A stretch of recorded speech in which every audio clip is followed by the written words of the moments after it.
പിന്നെയും ഞാൻ കർത്താവിനെയും അവന്റെ നാമത്തെയും വാഴ്ത്തുന്നു.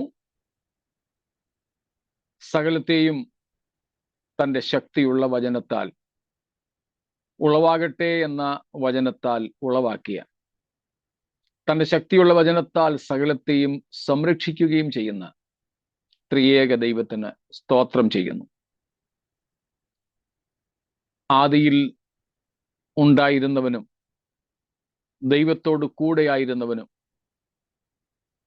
ദൈവമായിരുന്നവനുമായ, എന്നാൽ നമുക്ക് വേണ്ടി ജഡമെടുത്ത കർത്താവായ യേശുക്രിസ്തുവിന്റെ നാമത്തിലുള്ള സ്നേഹ വന്ദനങ്ങളെ ഒരിക്കൽ കൂടെ എല്ലാവർക്കും അറിയിക്കട്ടെ. ദൈവത്തിന് സ്തോത്രം. നമുക്ക് തിടുക്കത്തോടെ തിരുവെഴുത്തുകളിലേക്ക് തിരിയാം.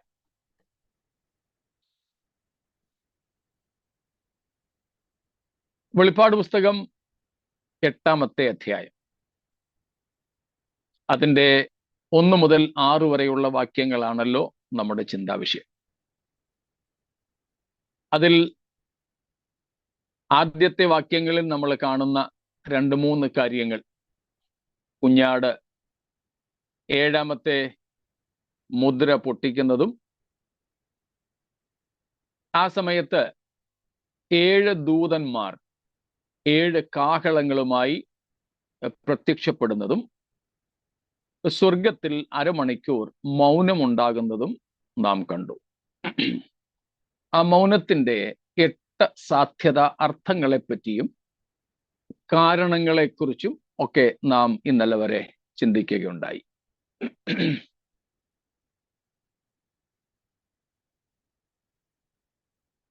അരമണിക്കൂർ എന്നുള്ളതിൻ്റെ ചെറിയ സൂചനയും നമുക്ക് ലഭിച്ചു.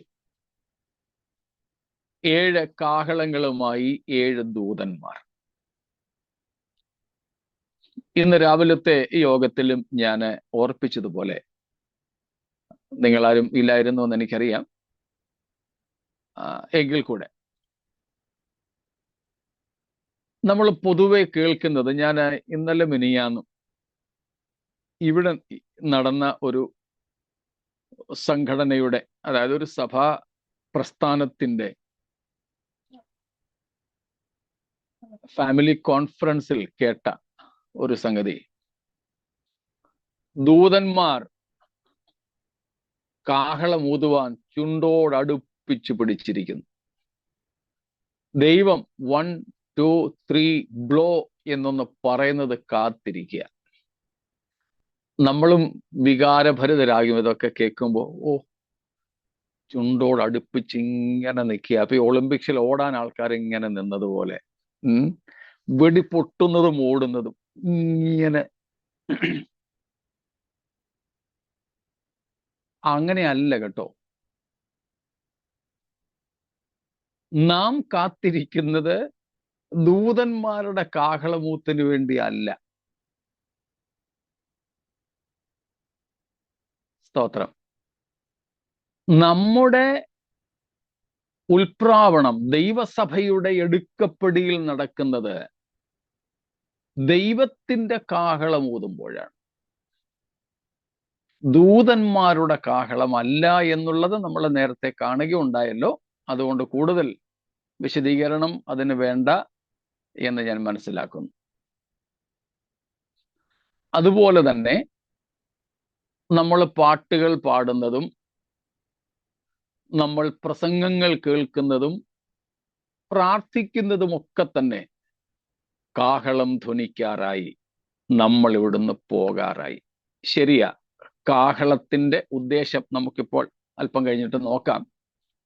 6-8 കൂട്ടം കാര്യങ്ങളുണ്ട്. അത് ശരിയാണെങ്കിൽ കൂടെ കാഹളത്തിന്റെ പ്രധാനപ്പെട്ട ചില ലക്ഷ്യങ്ങൾ തിരുവെഴുത്തിലുണ്ട്. അതൊക്കെ നമുക്ക് നോക്കാം. എന്നാൽ കാഹളനാദം കേൾക്കുന്നതിനേക്കാൾ കൂടുതൽ കേൾക്കുവാൻ നാം കാത്തിരിക്കേണ്ടത് മറ്റൊരു സംഗതിയാണ്. എന്താണെന്ന് പറയാമോ? പ്രിയനെ കാണാൻ. പ്രിയനെ കാണാൻ കർത്താവ് താൻ ഗംഭീരനാദത്തോടും വെരി ഗുഡ്.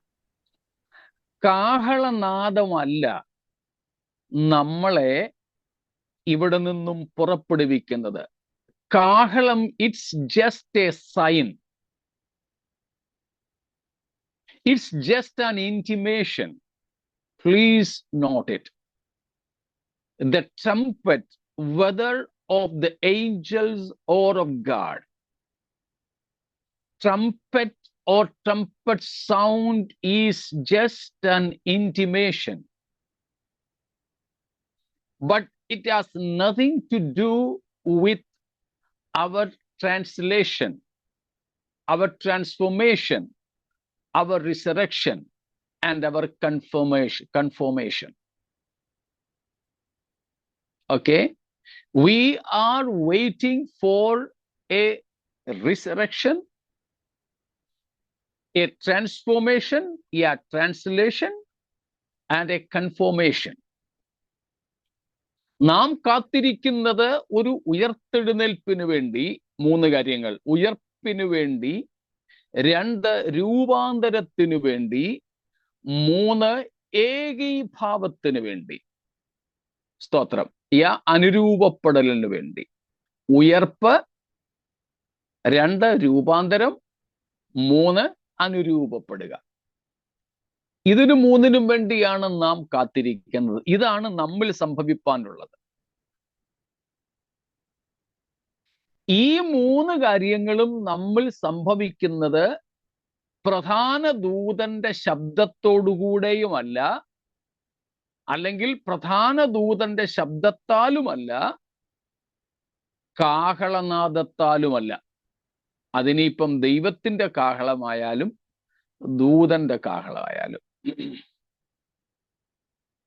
പിന്നെ നമ്മെ മരിച്ച വിശുദ്ധന്മാരെ ഉയർപ്പിക്കുന്നതും ജീവനോടിരിക്കുന്ന വിശുദ്ധന്മാർക്ക് രൂപാന്തരം നൽകുന്നതും നാം 2 കൂട്ടർക്കും തേജസ്കരിക്കപ്പെട്ട യേശു ക്രിസ്തുവിനോട് ആനുരൂപ്യം നൽകുന്നതും കർത്താവിന്റെ ഗംഭീരനാദമാണ്. പക്ഷേ നമ്മുടെ പ്രസംഗങ്ങളിലും മറ്റും അതേപ്പറ്റി ഞാൻ അങ്ങനെ കേട്ടിട്ടില്ല. നിങ്ങൾ കേട്ടിട്ടുണ്ടോ എന്നെനിക്കറിയില്ല. പക്ഷെ എല്ലാവരും പറയുന്നത് കാഹളം കേൾക്കാറായി. ശരിയാ, പുറപ്പെടാനുള്ള ഒരു മണിയടി. സ്കൂളിൽ നിന്ന് അവധി പ്രഖ്യാപിക്കുമ്പം കൂട്ടമണി അടിക്കും. ഞങ്ങളൊക്കെ സ്കൂളിൽ പഠിക്കുമ്പം, ഞാൻ മലയാളം മീഡിയം സർക്കാർ സ്കൂളിലാണ് പഠിച്ചത്. ഇങ്ങനെ കൂട്ടമണി അടിക്കുന്നത് കേൾക്കാൻ ഞങ്ങൾ എപ്പോഴും കാത്തിരിക്കും. അതിന് മഴ പെയ്താലും കൊള്ളാം. ഞങ്ങൾ പഠിക്കുന്ന സമയത്ത് ഓലമേഞ്ഞ ഷെഡുകളായിരുന്നു. അപ്പം സ്കൂള് തുറന്നൊക്കെ കഴിഞ്ഞ് അത് മേയത്തുള്ളൂ, എല്ലാം ചോർന്നൊലിക്കും. അപ്പൊ മഴ പെയ്യുമ്പോൾ ഞങ്ങൾ കൂട്ടമണി കേൾക്കാൻ ഇങ്ങനെ കാത്തിരിക്കും. സമരം ചെയ്യുമ്പോഴും അതുപോലെ. ഇനി ഒന്നുമില്ലെങ്കിൽ വൈകിട്ട് 4 മണിക്ക്. അപ്പൊ കൂട്ടമണി കേൾക്കാൻ ഒരു മണിയടി, ഒരു ഒരു ഒരു ബെല്ലടി, ഇത്രേ ഉള്ളൂ കാഹളനാദത്തിന്റെ ലക്ഷ്യം കേട്ടോ. പക്ഷേ നമ്മിൽ ഈ വിധം ത്രിമാനമായ മാറ്റങ്ങൾ വരുത്തി ക്രിസ്തുവിനോട് നമ്മെ അനുരൂപപ്പെടുത്തുന്നത്, ക്രിസ്തുവിനെ, നമ്മുടെ പ്രാണപ്രിയനെ, ആന്റി പറഞ്ഞതുപോലെ പ്രാണപ്രിയനെ നമുക്ക് നേരിൽ കാണുവാനായി നമ്മെ പ്രാപ്തരാക്കുന്നത് നമ്മുടെ കർത്താവിന്റെ വായിൽ നിന്ന് പുറപ്പെടുന്ന ഗംഭീരനാദമാണ്. Christ himself will be shouting when he will be coming, especially when he comes in the clouds. അവിടെ 1 തെസ്സലോനിക്കർ 4:16 വാക്യമാണ്.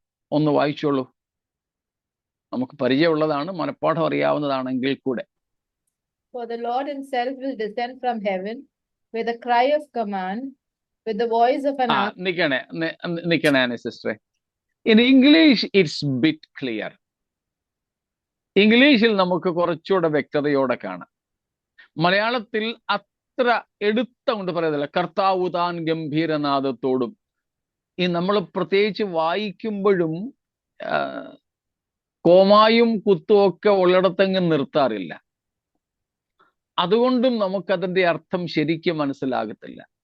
കർത്താവ് താൻ ഗംഭീരനാദത്തോടും എന്ന് വെച്ചാൽ കർത്താവ് തൻ്റെ ഗംഭീരനാദത്തോട് സ്വർഗത്തിൽ നിന്ന് ഇറങ്ങി വരും. ഇംഗ്ലീഷിൽ കുറച്ചും കൂടെ വ്യക്തമാ. ഒന്നും കൂടെ വായിച്ചോ Annie sister. For the Lord himself will descend from heaven with a cry of command, with the voice of an archangel, and with the sound of the trumpet of God. കണ്ടോ, ഇംഗ്ലീഷിൽ എടുത്തു പറഞ്ഞിരിക്കുന്നത് the Lord himself will descend with a cry of command.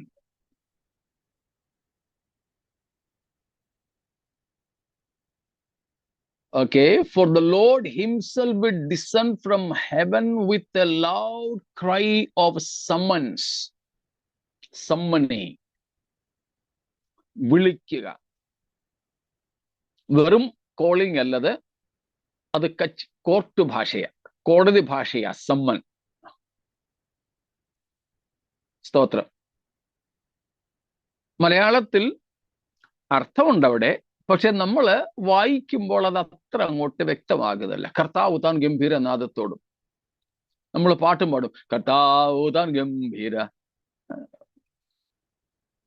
അർത്ഥം വേണ്ടതുപോലെ ഉള്ളിലേക്ക് ഇറങ്ങുന്നില്ല. The Lord himself will descend. വേറെ ആരെങ്കിലും അല്ല ആ സമയത്ത് സംസാരിക്കുന്നത്. അന്നേരം കേൾക്കുന്ന ശബ്ദം മറ്റാരുടേതുമല്ല. The Lord himself will be shouting a command. That shout of command will be a summoning command.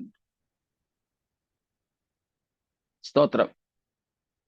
കർത്താവ് ഗംഭീരനാദത്തോടെ, ആധികാരികമായ ശബ്ദത്തോടെ, ആജ്ഞയുടെ ഗാംഭീര്യത്തോടെ ഇറങ്ങി വരും.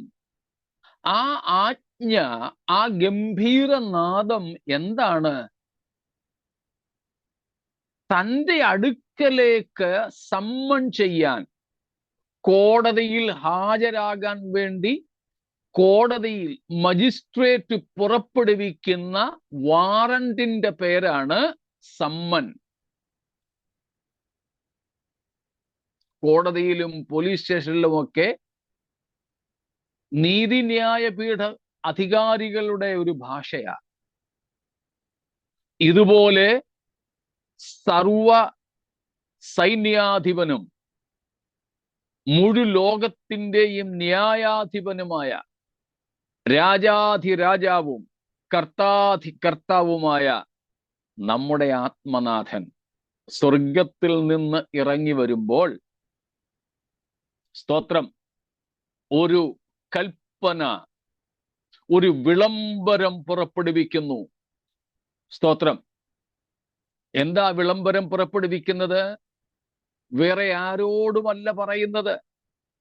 നമ്മൾ കണ്ടു മത്തായി 24, സങ്കീർത്തനം 50 ഒക്കെ കാണുന്നത് ദൂതന്മാരെ അയച്ച് മഹാപീഡനകാലത്തെ വിശുദ്ധന്മാരെ, യഹൂദന്മാരെ തൻ്റെ അടുക്കൽ കൂട്ടും.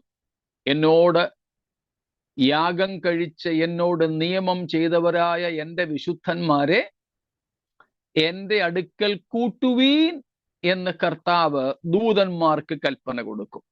ദൂതന്മാർ 4 ദിക്കിൽ നിന്നും ഇവരെ കൂട്ടിച്ചേർക്കും. നമ്മളത് മത്തായി 24 കഴിഞ്ഞ ആഴ്ചകളിൽ കണ്ടതാണ്. എന്നാൽ ദൈവസഭയെ ചേർക്കുവാൻ വേണ്ടി വേറെ ആരെയുമല്ല ഏൽപ്പിക്കുന്നത്. കർത്താവ് തന്നെ സ്വർഗത്തിൽ നിന്ന് സ്വയമായിട്ട് ഇറങ്ങി വരുമ്പോൾ കർത്താവ് തന്നെ, കർത്താവിൻ്റെ തന്നെ ശബ്ദത്തിൽ ആജ്ഞ കൊടുക്കുകയാണ്.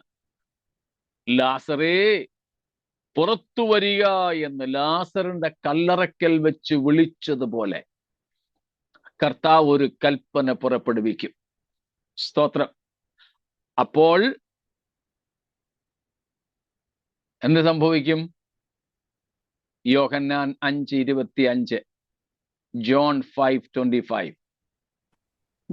ആമേൻ ആമേൻ ഞാൻ നിങ്ങളോട് പറയുന്നു, മരിച്ചവർ ദൈവപുത്രന്റെ ശബ്ദം കേൾക്കുകയും കേൾക്കുന്നവർ ജീവിക്കുകയും ചെയ്യുന്ന നാഴിക വരുന്നു, ഇപ്പോൾ വന്നുമിരിക്കുന്നു. Praise God. മരിച്ചവർ ദൈവപുത്രന്റെ ശബ്ദം കേൾക്കും. ദൈവത്തിന്റെ, നമ്മുടെ കർത്താവിന്റെ വായിൽ നിന്നും പുറപ്പെടുന്ന വചനത്തിന്റെ ശക്തി.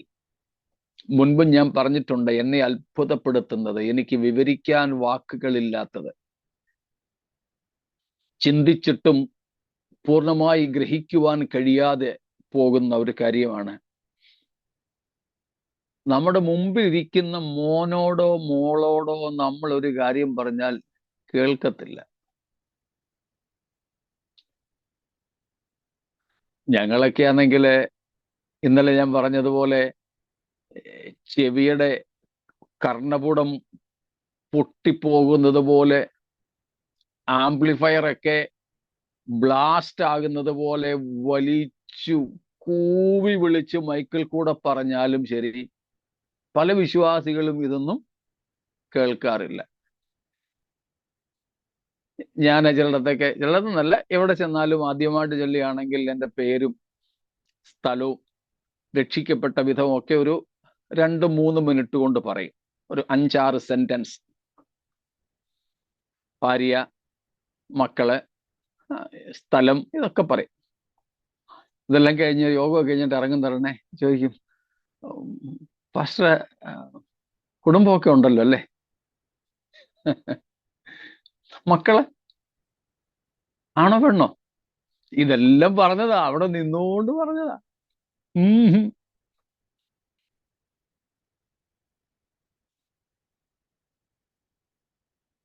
ഞാന് 2019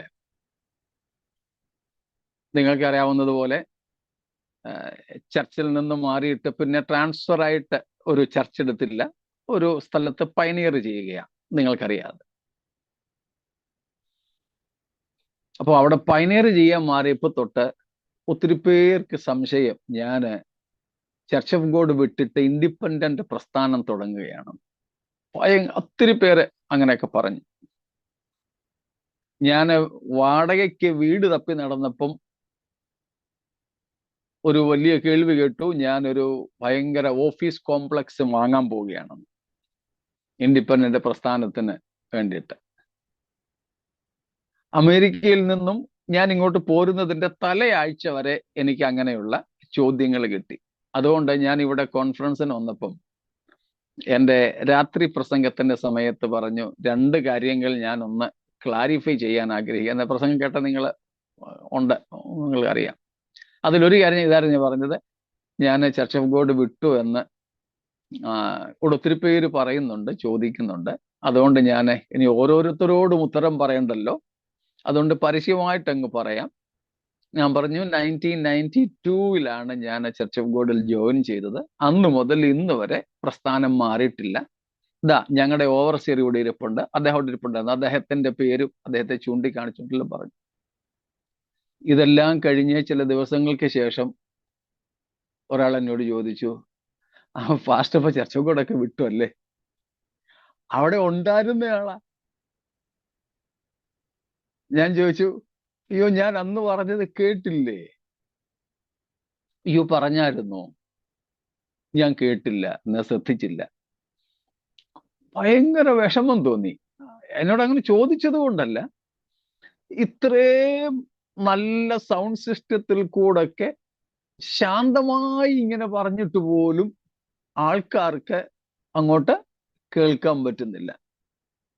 അപ്പോഴാണ് ദൈവശബ്ദത്തിന്റെ ആ ആധികാരികത, നമ്മുടെ കർത്താവിന്റെ ഗംഭീരനാദം മുഴങ്ങിയാൽ ആര് വരെ ആ വാക്കുകളെ അനുസരിക്കും? മരിച്ചവർ. അതിനു മുമ്പോ? അത് രണ്ടാമത്തെ ഘട്ടത്തിലേ ഉള്ളൂ മരിച്ചവര് ശബ്ദം കേൾക്കുന്നത്. അതിനു മുമ്പ്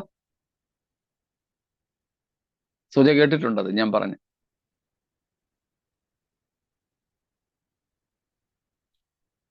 അസ്തിത്വത്തിൽ ഇല്ലാത്ത വസ്തുക്കൾ പോലും റോമർ 4:17 അബ്രഹാമിന്റെ വിശ്വാസത്തെ പറ്റി പറയുന്നത്. മരിച്ചവരെ ജീവിപ്പിക്കുകയും ബാക്കി പറയാമോ?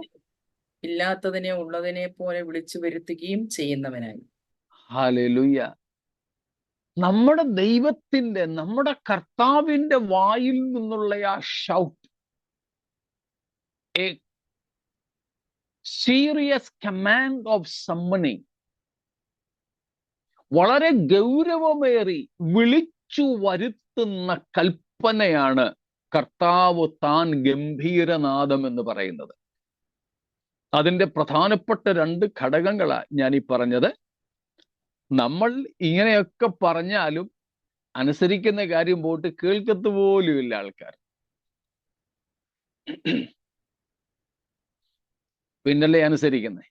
എന്നാൽ നമ്മുടെ കർത്താവിന്റെ വായിൽ നിന്നൊരു വാക്ക് പുറപ്പെട്ടാലോ, അസ്തിത്വത്തിൽ ഇല്ലാത്ത എന്തൊക്കെയാണോ അതുപോലും നമ്മുടെ കർത്താവിന്റെ വാക്കുകൾ കേൾക്കും, അനുസരിക്കും, വിളിച്ചാൽ മുമ്പിൽ വന്ന് നിൽക്കും. Praise God. മനസ്സിലാക്കുന്നുണ്ടോ? സ്തോത്രം. ഇന്നലെ നമ്മൾ ചിന്തിച്ചതുപോലെ ഇതുമൊക്കെ അങ്ങോട്ട് ഓർക്കുമ്പോൾ ഇത്ര മഹത്വവാനായ ദൈവത്തെയാണല്ലോ നമ്മൾ ഡാഡി എന്ന് പറഞ്ഞുകൊണ്ട് ആരാധിക്കുന്നത് എന്നുള്ള കാര്യം നമ്മെ തിരുമുമ്പാകെ വീണ് കിടക്കാൻ പ്രേരിപ്പിക്കുന്ന ഘടകമാണ് കേട്ടോ. സ്തോത്രം. അതാ ഞാൻ പറഞ്ഞത്, എനിക്ക് ഉള്ളിൽ ബോധമുണ്ടെങ്കിലും പറഞ്ഞു പിടിപ്പിക്കാൻ വയ്യ. സ്തോത്രം. ഇത്രേ എനിക്ക് പറ്റുന്നുള്ളൂ. Praise God. The non-existent things also obey, hear and rather obey that command that comes out of the mouth of God. Praise God. എങ്ങനെയാ ദൈവം ഈ പ്രപഞ്ചത്തെ മുഴുവനും സൃഷ്ടിച്ചത്? പത്രോസ് പറയുന്നു, വാക്കുകൾ കൊണ്ട്. പത്രോസ് പറയുന്നത് 2 പത്രോസ് 3:5 നമ്മൾ പല പ്രാവശ്യം വായിച്ചതാണ്. ഇന്ന് പണ്ടുണ്ടായിരുന്ന ലോകവും ഇന്നത്തെ ലോകവും ഒക്കെ എങ്ങനെയുള്ളവായി? വെള്ളത്തിൽ നിന്നും ദൈവത്തിന്റെ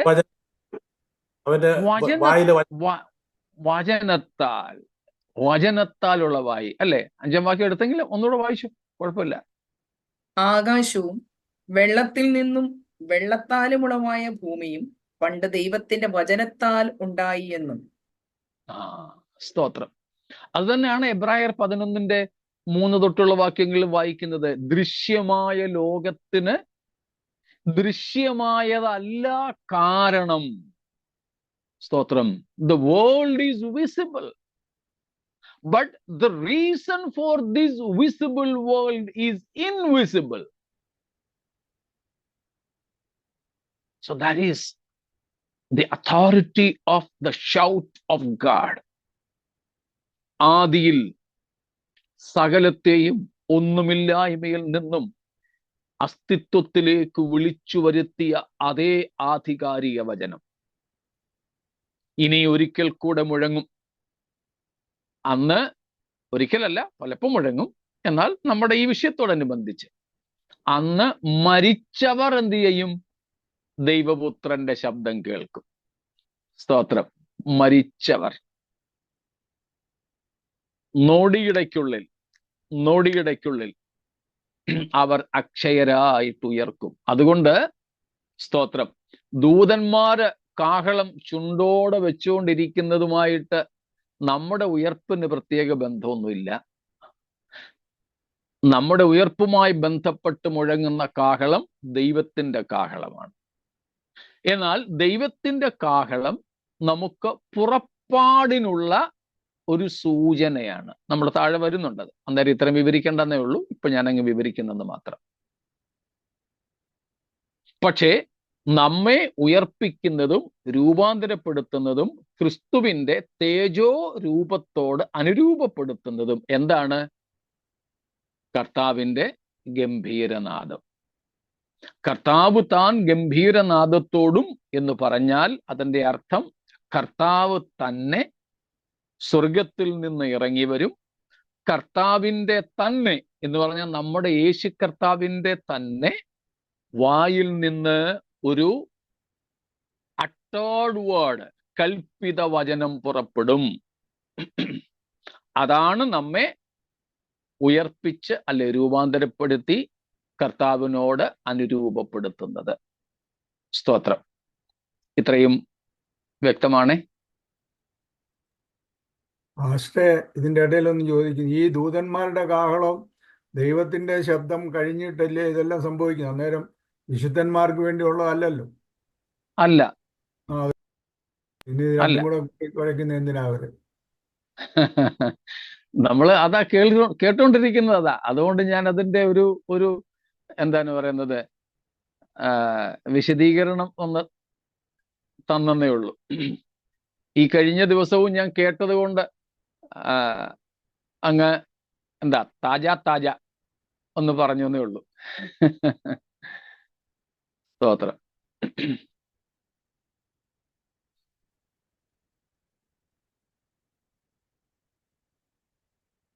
ശരി, മറ്റൊന്നുമില്ലെങ്കിൽ ഒന്നും രണ്ടും വാക്യങ്ങളിൽ നിന്നും നാം കണ്ടു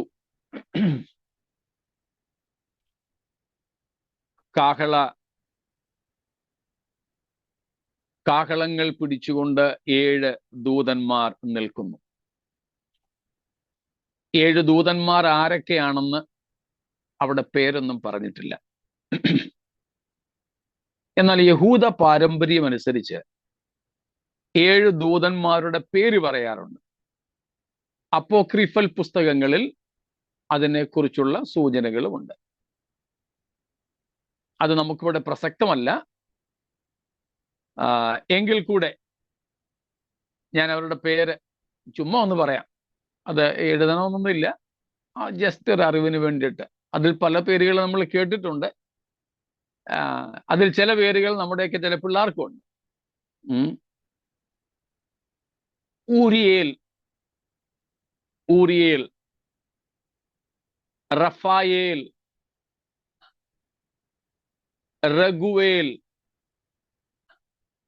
മീഖായേൽ, ഗബ്രിയേൽ,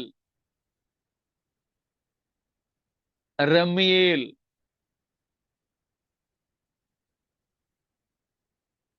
അപ്പം ഇങ്ങനെ പലരുടെ പേരുകളെ കുറിച്ച് നാം കേൾക്കാറുണ്ട്.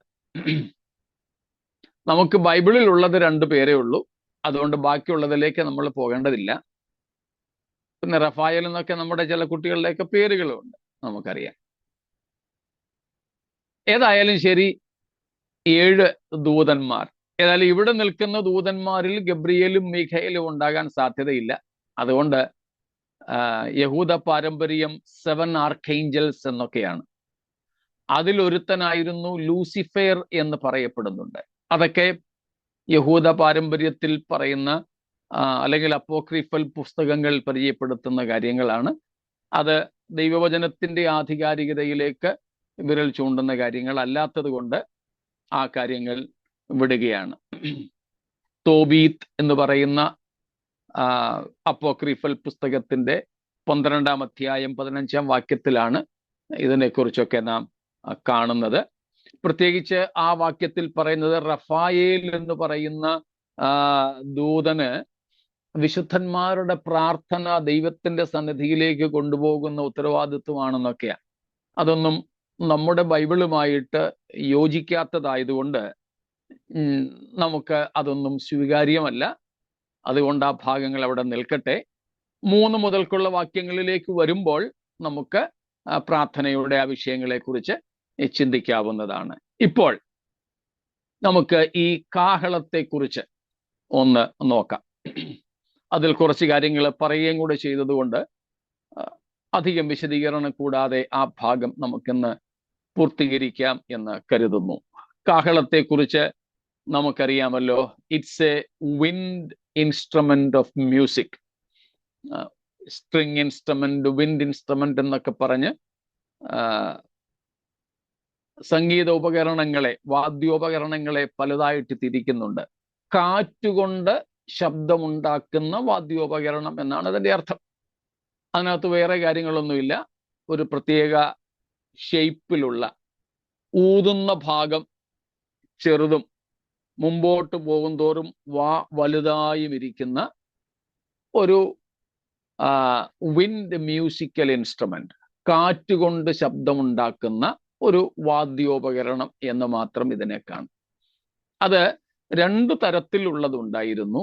ഒന്ന്, ആട്ടുകൊറ്റൻ്റെയൊക്കെ വലിയ കൊമ്പ് ഉപയോഗിച്ച്, ഹോൺ ഓഫ് റാം അല്ലെങ്കിൽ റാം, ആട്ടുകൊറ്റന്മാരുടെ, അവിടെയൊക്കെയുള്ള ആട്ടുകൊറ്റൻ, നമ്മുടെ ഇവിടത്തേക്ക് ആടുകളുടെ കൂട്ട് കൊച്ചു കൊമ്പല്ല, നമ്മൾ കണ്ടിട്ടുണ്ട് വലിയ കൊമ്പുകൾ.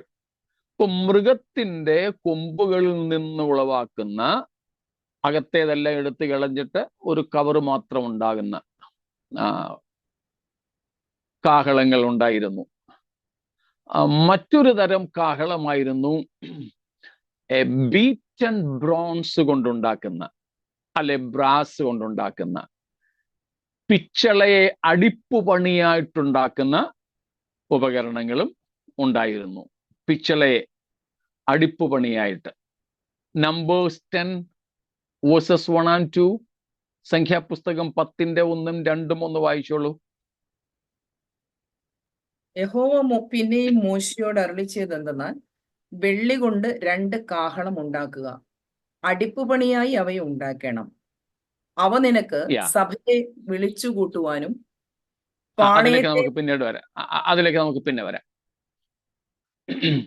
അടിപ്പുപണി, വെള്ളി കൊണ്ട്, താമ്രം കൊണ്ട് ഒക്കെ ഉള്ള, അതായത് മെറ്റൽ, ഏതെങ്കിലുമൊക്കെ മെറ്റൽസ്, ധാതുക്കളെ കൊണ്ട്, ഏതെങ്കിലുമൊക്കെ ലോഹങ്ങളെ കൊണ്ട്, പ്രത്യേകിച്ച് വെള്ളിയും പിച്ചളയുമായിരുന്നു ഇസ്രായേൽ മക്കൾക്ക് അടിപ്പുപണിയായിട്ടുണ്ടാക്കാൻ ദൈവം കൊടുത്തിരുന്ന ലോഹങ്ങൾ.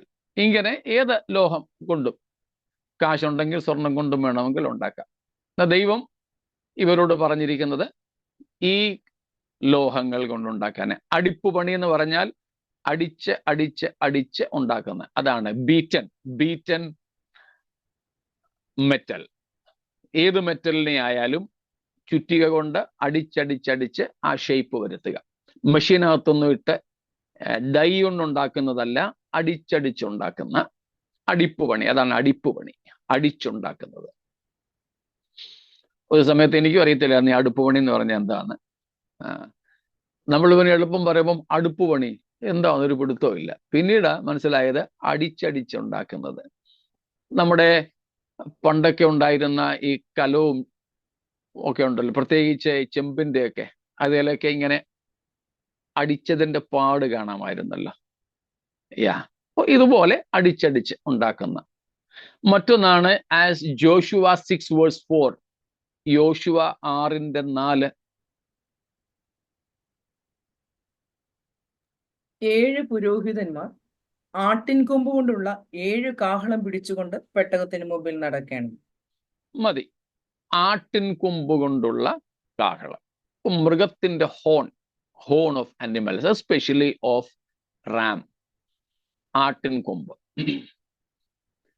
ഇപ്പോഴൊക്കെ നമ്മുടെ ചില സഭകളിലും ഇസ്രായേലിലൊക്കെ പോകുന്നവരെ കാഹളം കൊണ്ട് വന്ന് ഊതാറുണ്ട്. ഇപ്പം കാഹളം ഊതിയാൽ ഏതാണ്ട് വിശേഷ ആത്മാവാണെന്നൊക്കെയാ പറയുന്നത്. ദയവ് ചെയ്ത് ആരും തെറ്റിദ്ധരിക്കരുത്. പുതിയ നിയമസഭയ്ക്ക് അങ്ങനെ ഒരു ഉപകരണം, പാട്ട് പാടുന്നിടത്ത് മ്യൂസിക്കിന് ഉപയോഗിക്കുന്നെങ്കിൽ തെറ്റൊന്നുമില്ല കേട്ടോ.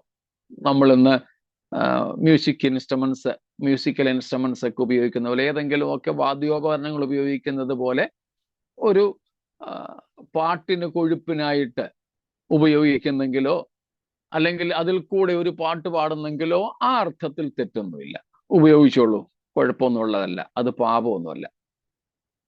പക്ഷേ അത് ഏതാണ്ട് അഭിഷേകമാണെന്നും പറഞ്ഞ് അവതരിപ്പിക്കുന്നത് ദുരുപദേശമാണ് കേട്ടോ, തെറ്റായ ഉപദേശമാണ്. ഇന്ന് കേരളത്തിലും കഴിഞ്ഞിടയ്ക്ക് നടന്ന ഒരു കൺവെൻഷനിൽ ഇത് തന്നെയായിരുന്നു പരിപാടി. ഇത് തന്നെ നിങ്ങളൊക്കെ കണ്ടു കാണും.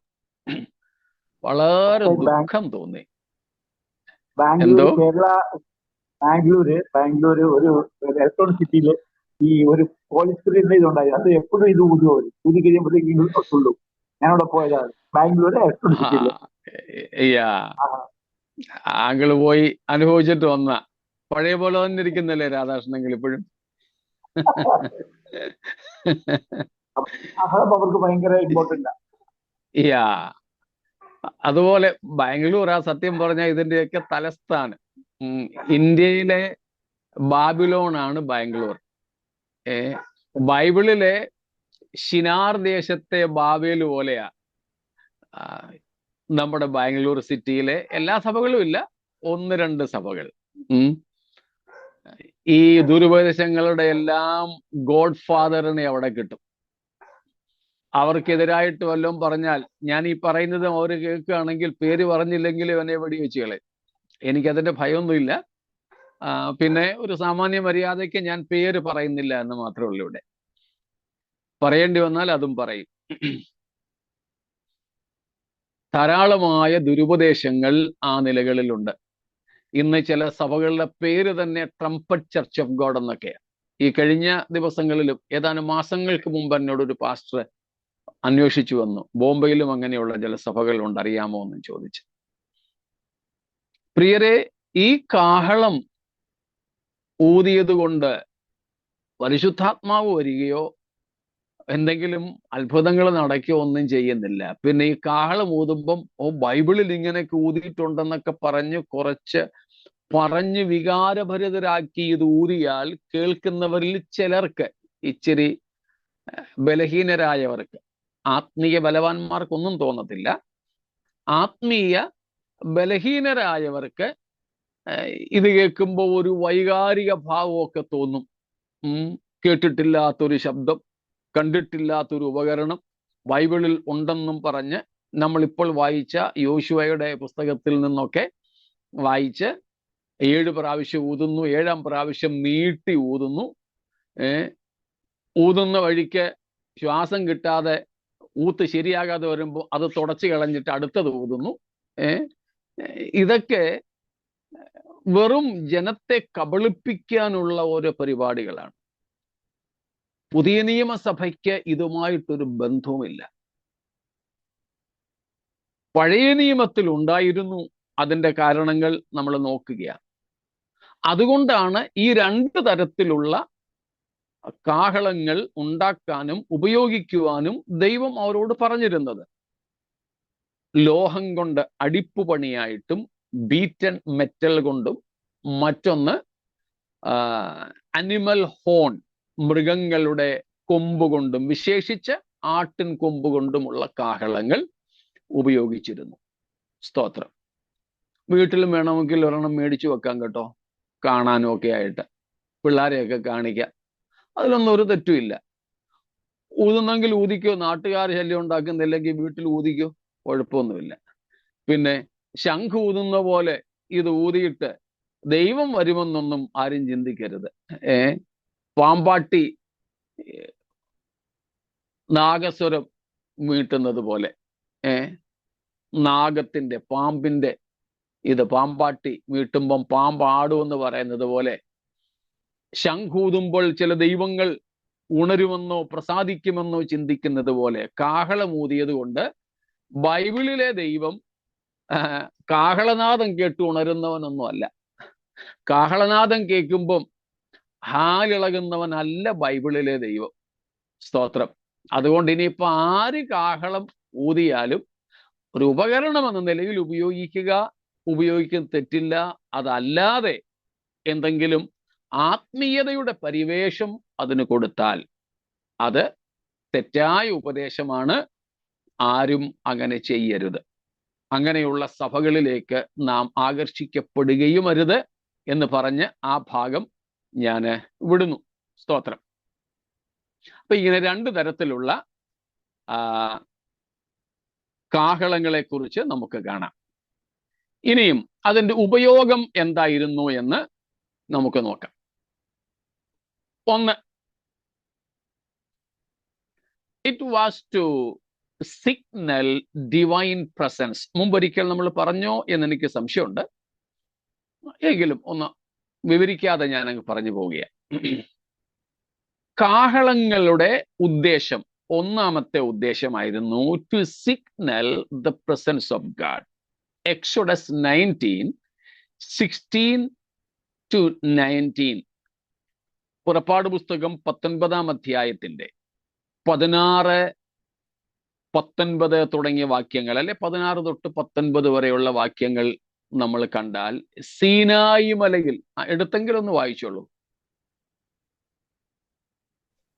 3-ാം ദിവസം നേരം വെളുത്തപ്പോൾ ഇടിമുഴക്കവും മിന്നലും പർവ്വതത്തിൽ കാർമേഘവും മഹാഗംഭീരമായ കാഹളധ്വനിയും ഉണ്ടായി. പാളയത്തിലുള്ള ജനമൊക്കെയും നടുങ്ങി. ദൈവത്തെ എതിരേൽപ്പാൻ മോശെ ജനത്തെ പാളയത്തിൽ നിന്ന് പുറപ്പെടുവിച്ചു. അവർ പർവ്വതത്തിന്റെ അടിവാരത്ത് നിന്നു. യഹോവ തീയിൽ സീനായ് പർവ്വതത്തിൽ ഇറങ്ങുകയാൽ അത് മുഴുവനും പുക കൊണ്ട് മൂടി. അതിന്റെ പുക തീച്ചുളയിലെ പുക പോലെ പൊങ്ങി. പർവ്വതമൊക്കെയും ഏറ്റവും കുലുങ്ങി. കാഹളധ്വനി ദീർഘമായി ഉറച്ചുറച്ചു വന്നപ്പോൾ മോശ സംസാരിച്ചു. ദൈവം ഉച്ചത്തിൽ അവരോട് ഉത്തരമരുളി. സ്തോത്രം. പ്രത്യേകിച്ച് അതിന്റെ 16-ഉം 19-ഉം വാക്യങ്ങൾ നമ്മൾ കാണുന്നു. ഇത് ഊതിയതാരാ? ഈ കാഹളം ആരാ ഊതിയത്?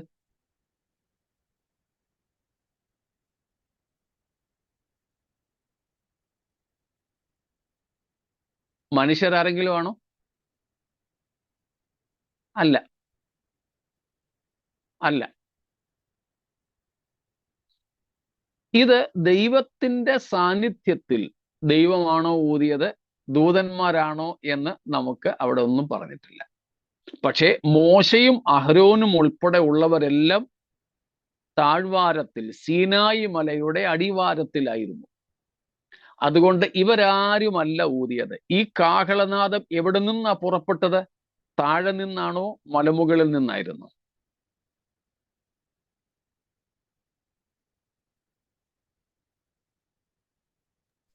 പർവ്വതത്തിൽ നിന്ന്, പർവ്വതത്തിൽ നിന്ന്, മുകളിൽ നിന്നാ. അതുകൊണ്ട് ഇത് മനുഷ്യന്റെ കാഹളമായിരുന്നില്ല. ദൈവം അവിടേക്ക് ഇറങ്ങി വന്നപ്പോൾ ദൈവ സാന്നിധ്യത്തിന്റെ ഒരടയാളമായി അവിടെ ഊതപ്പെട്ടതാണ്. അതുകൊണ്ട് ഇതൊരു സ്വർഗീയ കാഹളം. ചിലപ്പോൾ ഇതുപോലെയുള്ള കാഹളമാകാം ഉൽപ്രാവണത്തിലും മുഴങ്ങാൻ പോകുന്നത്. സ്തോത്രം. ഇത് ദൂതന്മാരാണോ, ഇത് ദൂതന്റെ കാഹളമാണോ, ദൈവത്തിന്റെ കാഹളമാണോ എന്ന് നമുക്ക് വ്യക്തമല്ല. ഏതായാലും നമുക്ക് ദൈവത്തിന്റെ കാഹളമെന്ന് തൽക്കാലം മനസ്സിലാക്കാം. കാരണം മനുഷ്യരാരുമല്ല ഊതിയത്. പർവ്വതത്തിന്റെ മുകളിൽ ദൈവം വെളിപ്പെട്ടപ്പോൾ ദൈവ സാന്നിധ്യത്തിന്റെ പ്രതീകമായിട്ടാണ്, ഒരു സിഗ്നലിംഗ് ആയിട്ടാണ് ഇവിടെ കാഹളം ഊതപ്പെടുന്നത്. ഓക്കെ. രണ്ടാമത്, കാഹളത്തിന്റെ രണ്ടാമത്തെ ഉപയോഗം, to regulate marching from one place to another, to regulate moving of the camp. സ്തോത്രം. മുമ്പേ നമ്മൾ വായിച്ച സംഖ്യാപുസ്തകം 10-ന്റെ 2-ാമത്തെ വാക്യം പിന്നെ വേണമെന്ന് പറഞ്ഞായിരുന്നല്ലോ ഞാൻ. 2-ാം വാക്യം വായിച്ചോളൂ. Numbers 10:2. അവ നിനക്ക് സഭയെ വിളിച്ചു കൂട്ടുവാനും പാളയത്തെ പുറപ്പെടുവിപ്പാനും ഉതകണം. 2 ഉപയോഗങ്ങൾ, 2-ാമത്തെയും 3-ാമത്തേതുമായിട്ട് നിങ്ങൾ എഴുതിക്കൂ. സഭയെ വിളിച്ചു കൂട്ടുക, to call upon or to summon the assembly, and second or third one, to regulate marching of the camp. ഈ 2, 1, 2, 3, 2-ാമത്തെ 3-ാമത്തെ അങ്ങോട്ടും ഇങ്ങോട്ടും മാറിയാലും കുഴപ്പമില്ല. സംഖ്യാപുസ്തകം 10-ന്റെ 2, 3, 5, 6-7. To regulate marching of the camp is Numbers 10:2, 5 and 6. To call the assembly is Numbers 10:2, 3 and 7. സഭയെ പുറപ്പെടുവിക്കുവാൻ എന്നുള്ളതിന്റെ reference ആണ് സംഖ്യാപുസ്തകം 10:2, 5, 6. സഭയെ വിളിച്ചു കൂട്ടുവാൻ എന്നുള്ളതിന്റെ റെഫറൻസ് ആണ് സംഖ്യാപുസ്തകം 10:2, 3, 7 വാക്യങ്ങൾ. അപ്പം ഇത് 3 ഉപയോഗങ്ങളായി. 3 ഉപയോഗങ്ങൾ.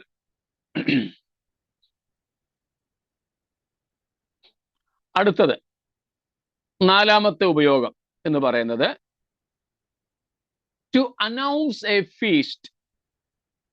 ഇസ്രായേൽ മക്കളിൽ ഒരു ഉത്സവം പ്രസിദ്ധപ്പെടുത്താൻ. To announce a feast. ലേവ്യ പുസ്തകം 23 മുതൽ 25 വരെ. Leviticus 23:23-25. യഹോവ ഒരു പിന്നെയും വായിച്ചോ മോളെ. യഹോവ പിന്നെയും മോശയോട് അരുളി ചെയ്തത്, നീ ഇസ്രായേൽ മക്കളോട് പറയേണ്ടത് എന്തെന്നാൽ, 7-ാം മാസം 1-ാം തീയതി നിങ്ങൾക്ക് കാഹളധ്വനിയുടെ ജ്ഞാപകവും വിശുദ്ധ സഭായോഗമുള്ള സ്വസ്ഥ ദിവസമായിരിക്കണം. കാഹളനാദത്തിന്റെ പെരുന്നാൾ അവിടെ ഉത്സവാചരണവുമായി ബന്ധപ്പെട്ട് കാഹളത്തെ നമുക്ക് കാണാം. 5. To gather the nation. To gather the nation. ജനത്തെ മുഴുവനും. നമ്മൾ നേരത്തെ കണ്ടത് പാളയത്തിലേക്ക് പാളയത്തിൽ when they were camping during their wilderness journey. അതായിരുന്നു. ഇപ്പോൾ after having they settled down in Canaan, പലസ്തീനിൽ കനാൻ നാട്ടിൽ അവർ താമസം ഉറപ്പിച്ചതിന് ശേഷം പ്രത്യേക സമയങ്ങളിൽ ജനത്തെ മുഴുവനും രാഷ്ട്രത്തെയും വിളിച്ചു കൂട്ടുവാൻ വേണ്ടി കാഹളം മുഴക്കാറുണ്ടായിരുന്നു. Judges chapter 3:27. ന്യായാധിപന്മാരുടെ പുസ്തകം 3:27 വാക്യത്തിലാണ് ഈ 5ാമത്തെ ഉപയോഗം നാം കാണുന്നത്. To gather the nation.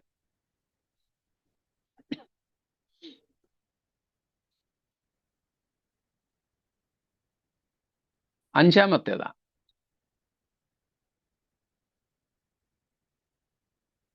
ഒന്നാമത്തെ എന്തായിരുന്നു?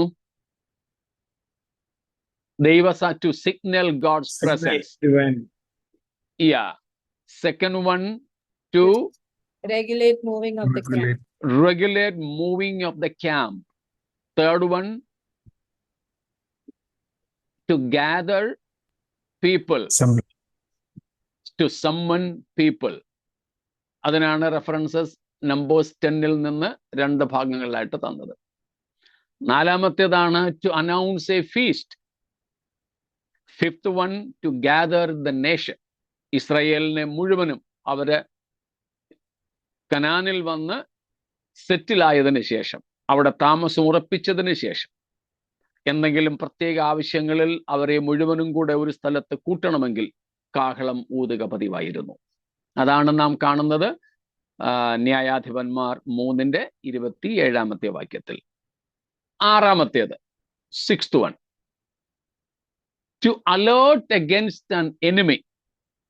To alert, as an alert against an enemy.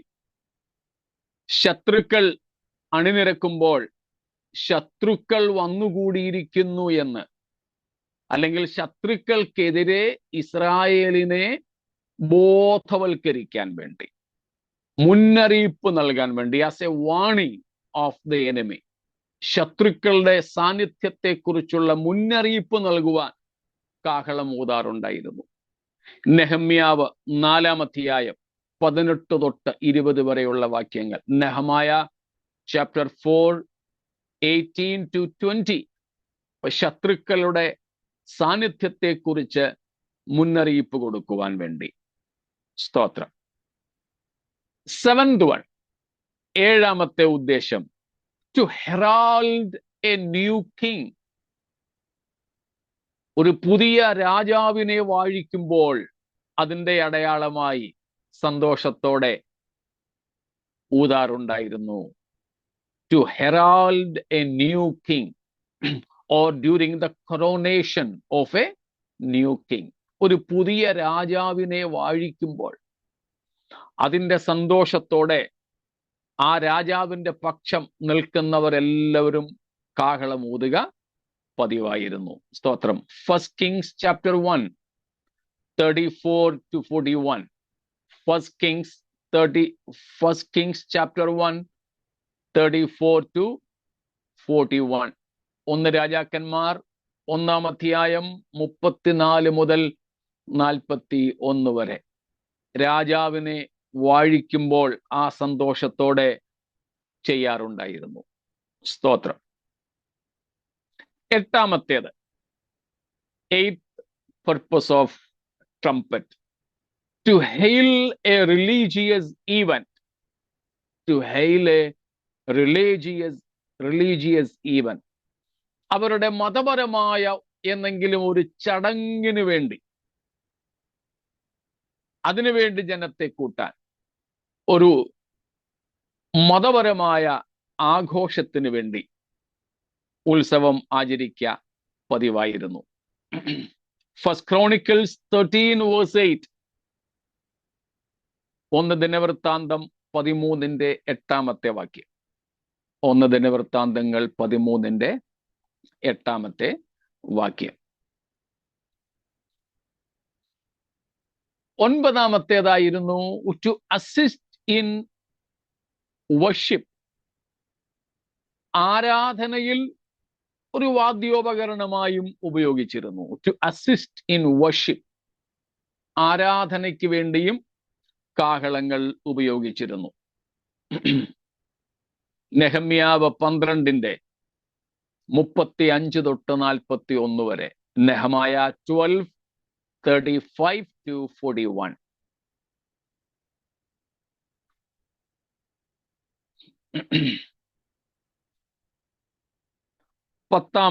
പത്താമത്തെ ഒരു കാര്യമായിരുന്നു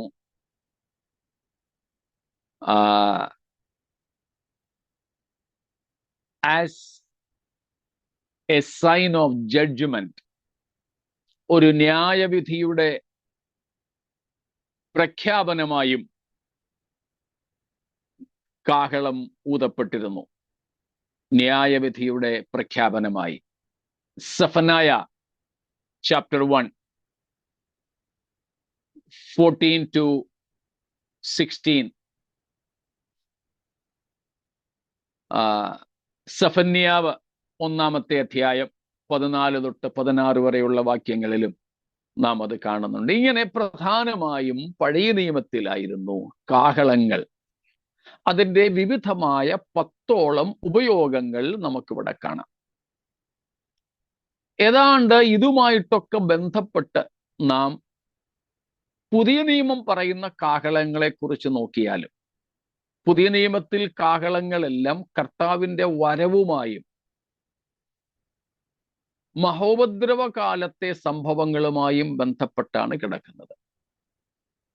അതല്ലാതെ സഭാ കാലയളവിൽ സഭ ഭൂമിയിലായിരിക്കുന്ന സമയത്ത് കാഹളത്തെക്കുറിച്ചുള്ള യാതൊരു പരാമർശങ്ങളും കർത്താവിൻ്റെ ശുശ്രൂഷാകാലത്താകട്ടെ, അപ്പോസ്തലന്മാരുടെ ശുശ്രൂഷാകാലത്താകട്ടെ, ലേഖനങ്ങൾ എഴുതിയതിലാകട്ടെ ഒന്നും നമ്മൾ കാണുന്നില്ല. ലേഖനങ്ങളിൽ പൗലോസൊക്കെ എഴുതിയത് തന്നെ കർത്താവിൻ്റെ വരവുമായി ബന്ധപ്പെട്ടാണ് എഴുതിയിരിക്കുന്നത്. കർത്താവ് താൻ ഗംഭീരനാദത്തോടും എന്ന് തുടങ്ങി നമ്മൾ മുമ്പേ വായിച്ച, അല്ലെങ്കിൽ 1 കൊരിന്ത്യർ 15-ാം അധ്യായത്തിൽ അന്ത്യകാഹളനാദത്തിങ്കൽ എന്ന് നമ്മൾ കാണുന്ന, അതെല്ലാം അന്ത്യകാലവുമായി ക്രിസ്തുവിൻ്റെ വരവുമായും, പിന്നെ വെളിപ്പാട് പുസ്തകത്തിൽ എതിർ ക്രിസ്തുവിൻ്റെ ഭരണകാലത്ത് ദൈവം നടത്തുന്ന ചില ഇടപെടലുകളുമായും ബന്ധപ്പെട്ടാണ് കാഹളങ്ങളെ നാം കാണുന്നത്.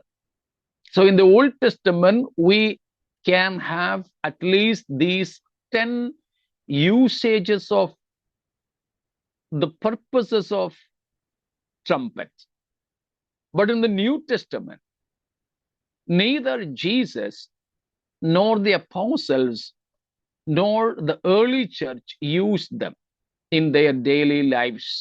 But even apostles, when they noted down about the trumpets, they were in relation with Jesus coming again, or in relation with eschatology, അന്ത്യകാല വിഷയങ്ങളുമായി ബന്ധപ്പെട്ടും മഹാപീഡനകാലവുമായി ബന്ധപ്പെട്ടും മാത്രമേ പുതിയ നിയമത്തിൽ നമുക്ക് കാഹളങ്ങളെ കാണുവാൻ സാധിക്കുകയുള്ളൂ.